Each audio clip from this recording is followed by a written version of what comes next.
The Parliament of Australia has given the Reserve Bank some incredibly important responsibilities. The one the community is most familiar with is that the first Tuesday of every month except for January, the Reserve Bank Board meets to set the cash rate.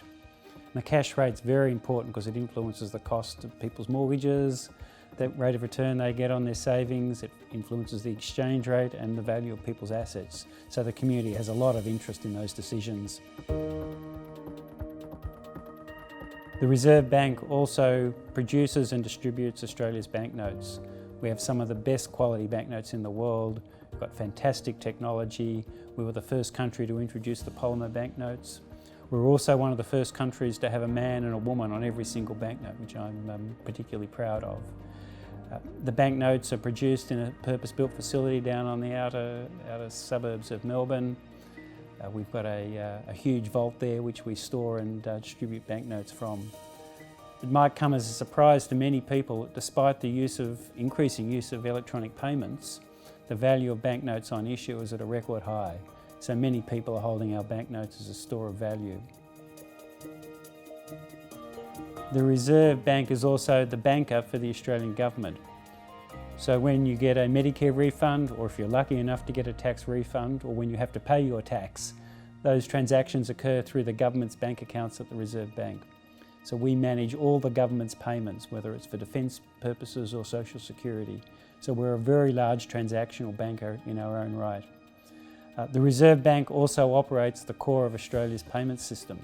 When money goes from one bank to another, perhaps because you're paying a bill to somebody who banks with a different bank, the money finds its way from your bank to the other bank through the Reserve Bank. So it's a really central part of Australia's payment system. The Reserve Bank has also developed with the banks the new payments platform, which allows people to make payments 24 hours a day, 7 days a week using just a mobile phone number or an email address. So you don't need to know a BSB or account number anymore.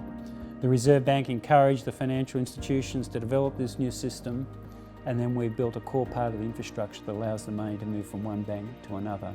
The Reserve Bank is also responsible for the stability of the financial system. We do this in a number of ways. We operate in the financial markets every day to keep the liquidity of the system stable.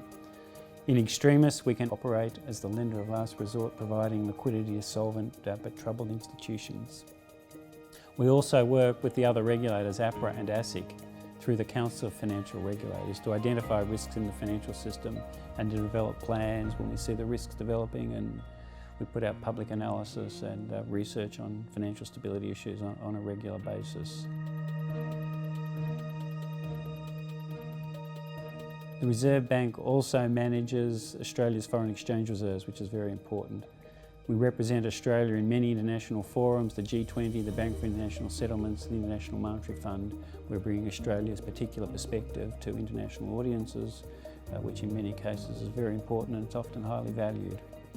We do all this with 1,300 people. Most of us are located here in the head office in Sydney, but we have offices in Brisbane, in Melbourne, in Adelaide and in Perth, and we also have offices in Beijing, London and New York.